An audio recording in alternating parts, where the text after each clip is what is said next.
Welcome back to our course. In this section, we'll discuss eco translatology. Here comes the question. What is eco translatology? It is a new translation theory proposed by Professor Hu Gengshen from Tsinghua University. It started in 2001 and was fully developed in 2009. In 2004, Professor Hu used Darwin's theory of adaptation as a guide and pointed out that translation is a translator's selection activity to adapt to the translation environment. Ecological translation studies focus on the integrity of the translation ecosystem. From the perspective of ecological translation studies, it uses the narrative method of ecological translation studies to make new descriptions and interpretations of the nature, process, standards, principles, and methods of translation and translation phenomena. Different from other approaches to translation studies, eco-translatology takes ecology as its perspective of argumentation, a comprehensive and holistic study on translation from ecological perspective. Namely, eco-translatology tries to interpret and examine translation from eco-holism, rather than from the perspective of linguistics, literature, culturology, communication, scopus, feminism, ideology, and so on.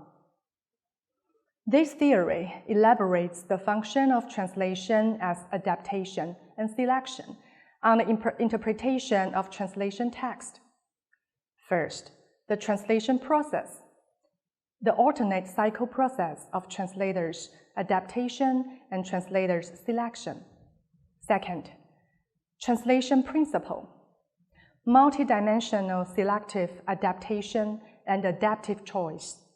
Third, translation method, three-dimensional conversion, including language dimension, communicative dimension, and a cultural dimension.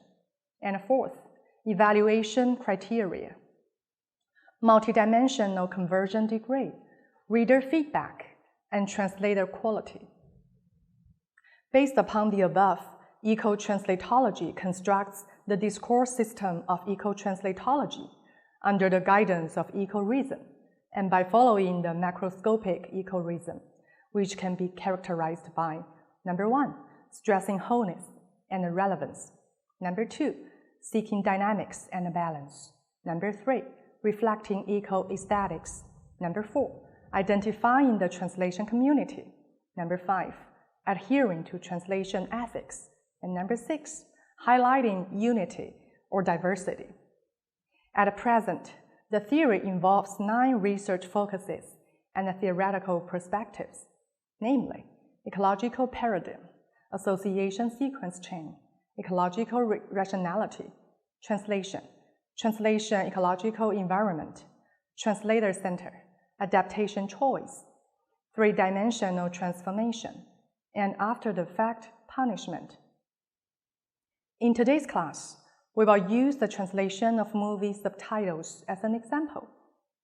For subtitle translation, translators must adapt to the ecological environment of the translation process.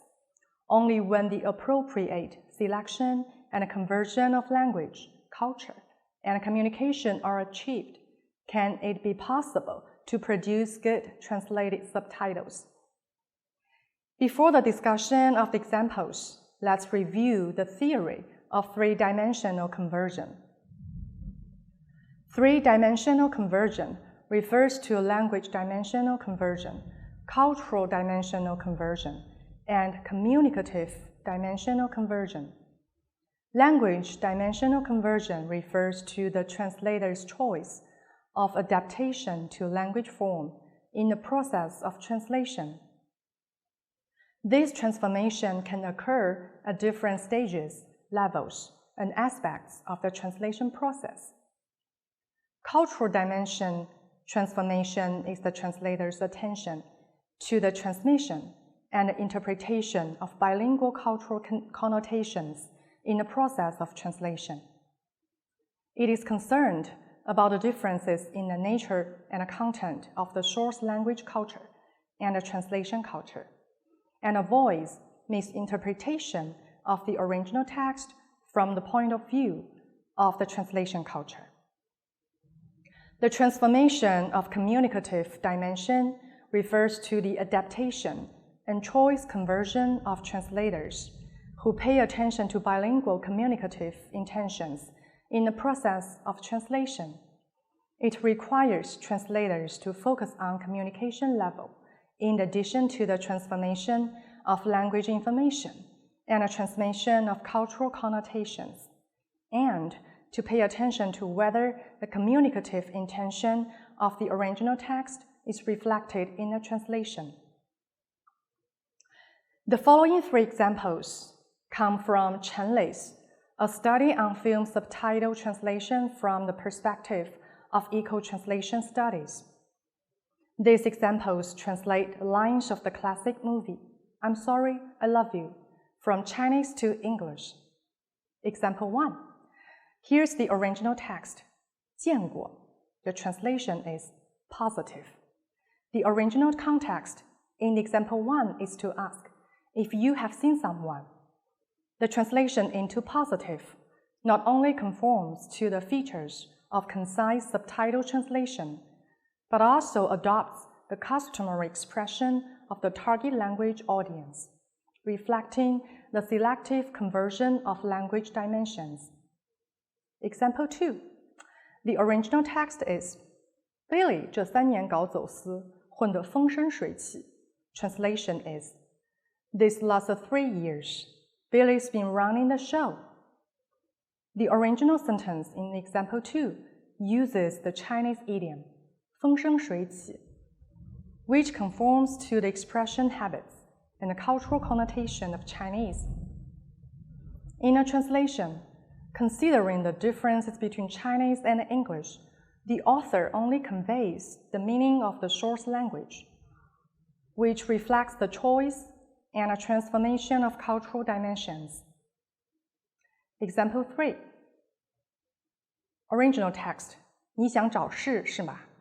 Translation, What's your problem? Example 3 is a counterexample.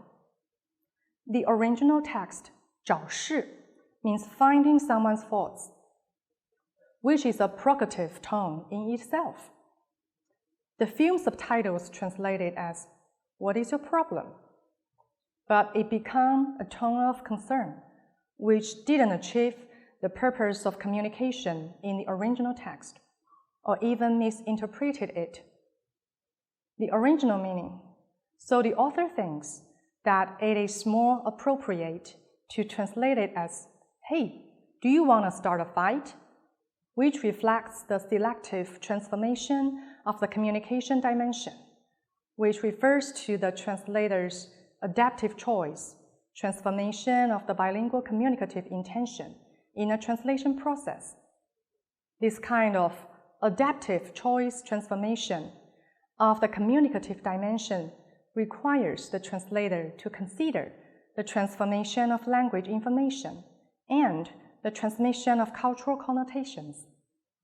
The focus of selective transformation is at the communicative level, paying attention to whether the communicative intention in the original text is reflected in the translation. To sum up, Eco Translatology, as a new translation theory, fills the vacancy of systematic research on translation from the perspective of ecological dimension, and promotes the development of Chinese translation theory.